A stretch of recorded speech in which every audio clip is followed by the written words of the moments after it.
let's face it, sales agents are not experts that buyers should be relying upon. No, they are representing the seller. They are not representing the buyer's interest. They're there to sell the property. So the real estate agent, which in this case was Harcourt's Caloundra, were also caught up after advertising a property as a new home when in the eyes of state revenue, it had already had a previous owner. Now, that's a tough one because an agency often relies on what is revealed by the seller of the property, you know, and certainly, I guess if they looked at property records like RP Data Core Logic or other sources of ownership records, or possibly would have seen who the owner was. And if it was still the developer, it might raise some flags, but it might not either. I don't think it would.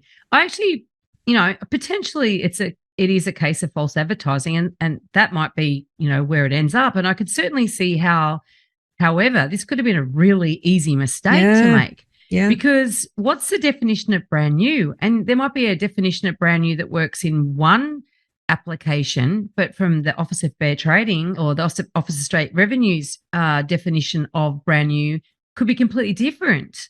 So I'll give you an example of that. The Foreign Investment Review Board, if you're a foreign purchaser of property, the definition of new is actually different to the Office of State Revenue. So the developer of the property can actually rent that property out for 12 months and still sell it, and that foreign buyer can still have that considered as a new property under Foreign Investment Review Board criteria.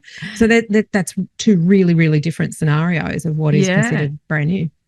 And potentially the tax office too, you know, that'd be another whole scenario for the depreciation. And so, and this is the thing that, you know, agents aren't experts in this area of taxation and stamp duty and homeowners grants. They're not. So, I mean, yes, and they are relying on what the owner tells them, and in most agency agreements has some level of disclaimer in there to say that basically you have to tell me everything that I need to know.